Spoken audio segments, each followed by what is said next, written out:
Hello everyone. Welcome to cloud academy Telugu channel. నా పేరు లలిత. ఈరోజు మనం క్లౌడ్ ఆర్కిటెక్చర్ అంటే ఏంటో చూద్దాము. నాకు తెలిసిన నాలెడ్జ్ ఈ వీడియోస్ ద్వారా నేను మీ అందరితో షేర్ చేసుకోదలుచుకున్నాను. ఈ వీడియోస్ నచ్చినట్టయితే తప్పకుండా లైక్ చేయండి, సబ్స్క్రైబ్ చేయండి. అయితే క్లయింట్ ఇన్ఫ్రాస్ట్రక్చర్ని మనం ఫ్రంట్ ఎండ్ అంటాము. అంటే బేసికలీ ఒక అప్లికేషన్ని క్లయింట్ ఎక్కడి నుంచి అయితే యాక్సెస్ చేస్తున్నాడో దాన్ని ఫ్రంట్ ఎండ్ అంటాము. అదే అప్లికేషన్ ఎక్కడైతే మనం డిప్లాయ్ చేస్తామో దాన్ని బ్యాక్ ఎండ్ అంటాం. నాకు ఒక వెబ్సైట్ ఉంది, apple.com అనే వెబ్సైట్. అది నేను ఇక్కడ క్లౌడ్లో నేను డిప్లాయ్ చేశాను. Any of the service provider, Azure కానివ్వండి, ఏడబ్ల్యూఎస్ కానివ్వండి, ఈ సర్వీస్ ప్రొవైడర్స్ని యూస్ చేసి నేను ఆ పర్టికులర్ క్లౌడ్లో నేను ఎక్కడైతే అప్లికేషన్ పెడతానో దాన్ని బ్యాక్ ఎండ్ అంటాం. అయితే ఇప్పుడు ఈ అప్లికేషన్ ఇక్కడ పెట్టాక మనము the only way we can use the application is using cloud. అంటే ఇంటర్నెట్. బేసికలీ ఇంటర్నెట్ లేనిది మనం ఆ అప్లికేషన్ని యూజ్ చేయలేమన్నమాట. ఇంటర్నెట్ కంపల్సరీ, మనకి ఇంటర్నెట్ అనేది కావాలి. సో ఎక్కడి నుంచి అయితే ఈ అప్లికేషన్ మనం యాక్సెస్ చేస్తామో దాన్ని క్లయింట్ అంటాము. ఎక్కడైతే డిప్లాయ్ చేస్తామో దాన్ని సర్వర్ అంటాం. సో యూజువల్లీ ఏమవుతుందంటే ఇప్పుడు నేను apple.com అనే ఒక అప్లికేషన్ తీసుకున్నాను. ఆ అప్లికేషన్ని నేను ఇక్కడ క్లౌడ్లో పెట్టుకున్నాను యూజింగ్ అష్యూర్ కానివ్వండి, ఏడబ్ల్యూఎస్ కానివ్వండి, యూజ్ చేసి ఆ సర్వీస్ ప్రొవైడర్స్ని యూజ్ చేసి నేను ఆ పర్టికులర్ క్లౌడ్లో నేను అప్లికేషన్ వెళ్ళి పెట్టుకున్నాను అనుకోండి. ఆ అప్లికేషన్ని నేను ఎక్కడి నుంచి అయితే నేను యాక్సెస్ చేస్తానో, అంటే క్లయింట్ మిషన్ ద్వారా నేను ఒకవేళ ఆ అప్లికేషన్ని యాక్సెస్ చేస్తే ఇది నా మెషిన్ అనుకోండి, ఇది నా ల్యాప్టాప్. ఇక్కడ నుంచి నేను ఒక బ్రౌజర్కి వెళ్ళి www.apple.com అని చెప్పి నేను ఆ అప్లికేషన్ని యాక్సెస్ చేస్తాను కదా యూజువల్లీ. ఆ అప్లికేషన్ని ఎక్కడి నుంచి అయితే యాక్సెస్ చేస్తున్నానో దాన్ని మనం క్లయింట్ అంటాం అనమాట. క్లయింట్ మిషన్ అంటాం. ఈ అప్లికేషన్ ఎక్కడైతే మనం పెడుతున్నామో దాన్ని సర్వర్ అంటాం. ఓకే. సో యూజువల్లీ సర్వర్స్ అన్ని బ్యాక్ ఎండ్లో ఉంటాయి అన్నమాట. అయితే ఇక్కడ ఈ క్లౌడ్ సర్వీస్ ప్రొవైడర్స్ వచ్చేసి మనకి ఇదంతా బ్యాక్ ఎండ్లో ఇదంతా మేనేజ్ చేస్తారండి. ఇన్ని ఫీచర్స్ మనకి ఇస్తారనమాట. ఒకటి ఏంటంటే అప్లికేషన్ వచ్చేసి మనం డిప్లాయ్ చేసుకునే అవకాశాన్ని మనకి ఇస్తారు. మన అప్లికేషన్ని క్లౌడ్లో డిప్లాయ్ చేసుకునే అవకాశాన్ని మనకి ఇస్తారనమాట. సో ఏంటంటే మనకి మన ఇన్ఫ్రాస్ట్రక్చర్ అంటే ఆన్ ప్రెమ్‌లో, అంటే మన లొకేషన్‌లో మనం ఆ సర్వర్స్ పెట్టుకుని దాన్ని మేనేజ్ చేసుకునే ఆ హెడేక్ అంతా మనకి ఉండదింకా.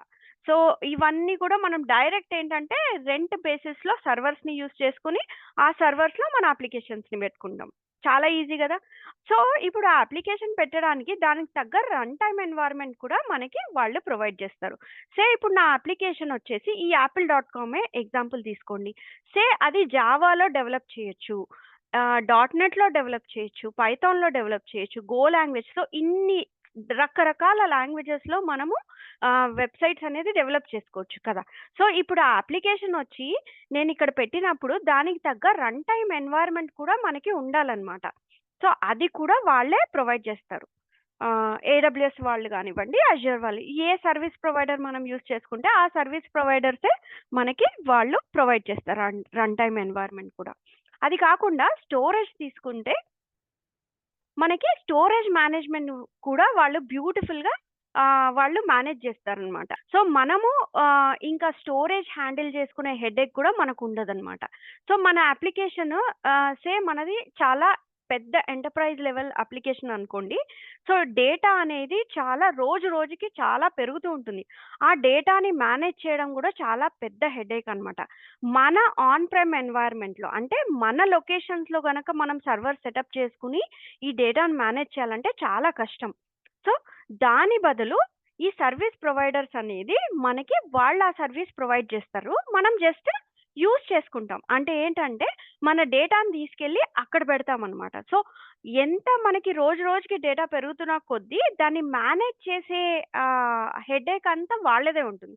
మనం అసలు మేనేజ్ చేయని అవసరం లేదు. మనం జస్ట్ ఈ డేటా ఎక్కడ పెట్టాలి అనేది మనం చెప్తాము. ఇంకా ఆ డేటా మేనేజ్‌మెంట్ అనేది వాళ్ళే చూసుకుంటారు.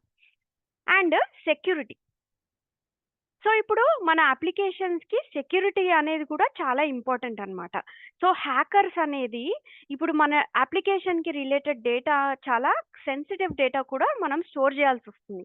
స్టోర్ చేసినప్పుడు మనం గనక సెక్యూరిటీ ఫీచర్స్ గనక ప్రాపర్‌గా ఇంప్లిమెంట్ చేయకపోతే హ్యాకర్స్ హ్యాక్ చేసే అవకాశం ఉంటుంది. మన డేటా అనేది బ్రీచ్ అయ్యే అవకాశం ఉంటుంది. సో, అలా కాకుండా క్లౌడ్ ప్రొవైడర్సే మనకి ఆ సెక్యూరిటీ ఫీచర్ అనేది వాళ్ళు మనకి ప్రొవైడ్ చేస్తున్నారు. So, it's very easy for us to use that security feature. And మనం ఏం చెప్తామంటే ఏం కావాలో చెప్తాం. ఎలాంటి సెక్యూరిటీ పెట్టాలో చెప్తాము. మిగతాదంతా వాళ్ళే చూసుకుంటారు. సో, ఇవన్నీ ఫీచర్స్ కూడా మేనేజ్‌మెంట్ అనేది కూడా వాళ్ళే చేస్తారనమాట. ఇప్పుడు మనం వందలాది సర్వీసెస్ యూజ్ చేసుకోవచ్చు వాళ్ళవి.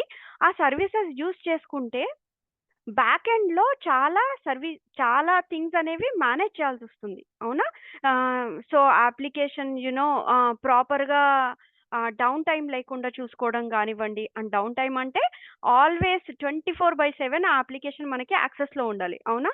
సో, అలా ఆల్వేస్ ఆ అప్లికేషన్ అప్ అండ్ రన్నింగ్ ఉండేటట్టు చూసుకోవడం గానివ్వండి. డేటా లాస్ కాకుండా చూసుకోవడం గానివ్వండి. ఇదంతా మేనేజ్‌మెంట్ అనేది ఈ క్లౌడ్ ప్రొవైడర్సే చూసుకుంటారనమాట. సో, ఇదండి క్లౌడ్ ఆర్కిటెక్చర్ అంటే. ఇందులో ఇవన్నీ ఇంపార్టెంట్ ఫీచర్స్ అనమాట క్లౌడ్ ఆర్కిటెక్చర్‌లో. ఇవన్నీ కూడా మనకి క్లౌడ్ ప్రొవైడర్సే మనకి ప్రొవైడ్ చేస్తారనమాట. ఇందులో మనం ఇంకొక ఇంపార్టెంట్ థింగ్ ఉంది డిస్కస్ చేసుకోవాల్సింది. అదేంటంటే టైప్స్ ఆఫ్ డిప్లాయ్‌మెంట్ మోడల్స్. మనం ఎలాంటి డిప్లాయ్‌మెంట్ మోడల్ చూస్ చేసుకున్నా మేనేజింగ్ అనేది వాళ్ళే చూసుకుంటారు. సో, డిప్లాయ్‌మెంట్ మోడల్స్ గురించి అవంటే ఏంటో మనం నెక్స్ట్ వీడియోలో తెలుసుకుందాము. ఈ వీడియో గనుక మీకు నచ్చినట్టయితే తప్పకుండా లైక్ చేయండి, సబ్స్క్రైబ్ చేయండి. మీ ఫ్రెండ్స్‌కి యూజ్ అవుతుందనిపిస్తే తప్పకుండా వారితో షేర్ చేసుకోండి. Thank you so much for watching this video. మరో వీడియోలో మళ్ళీ కలుసుకుందాం.